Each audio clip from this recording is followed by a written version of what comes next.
जय श्री गणेश।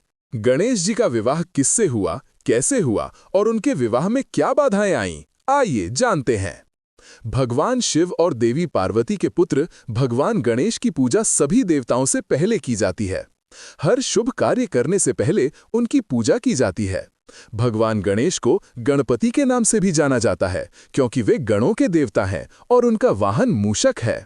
ज्योतिष शास्त्र में गणेश जी को केतु का देवता कहा गया है। भगवान गणेश का शरीर माता पार्वती ने बनाया था।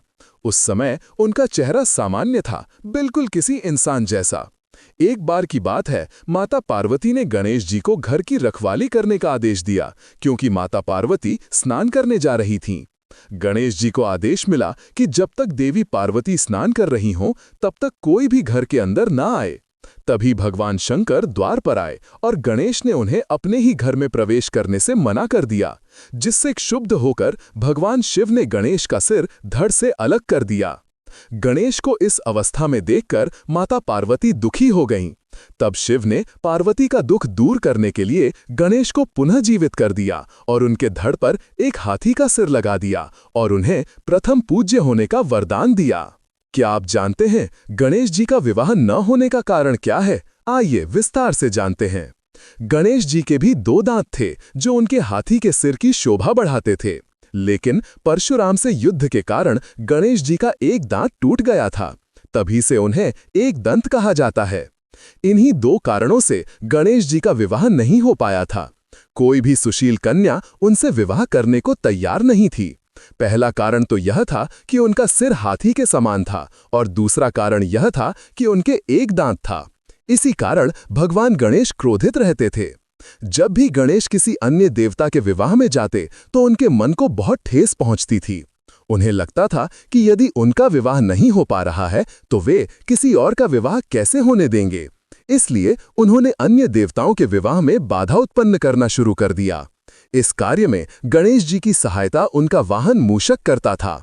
वो मूषक भगवान गणेश के आदेश का पालन करते हुए विवाह मंडप को तहस-नहस कर देता था, जिससे विवाह समारोह में बाधा उत्पन्न होती थी।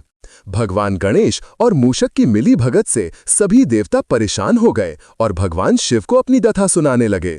लेकिन भगवान शिव के पास भी इस समस्या का समाधान नहीं था। अतः शिव पार्वती ने उनसे कहा, ब्रह्मा जी इस समस्या का समाधान कर सकते हैं। यह सुनकर सभी देवता ब्रह्मा जी के पास गए। उस समय ब्रह्मा जी योग में लीन थे। कुछ समय बाद देवताओं को प्रसन्न करने के लिए योग बल से रिद्धि और सिद्धि नामक 2 कन्याएं प्रकट हुईं।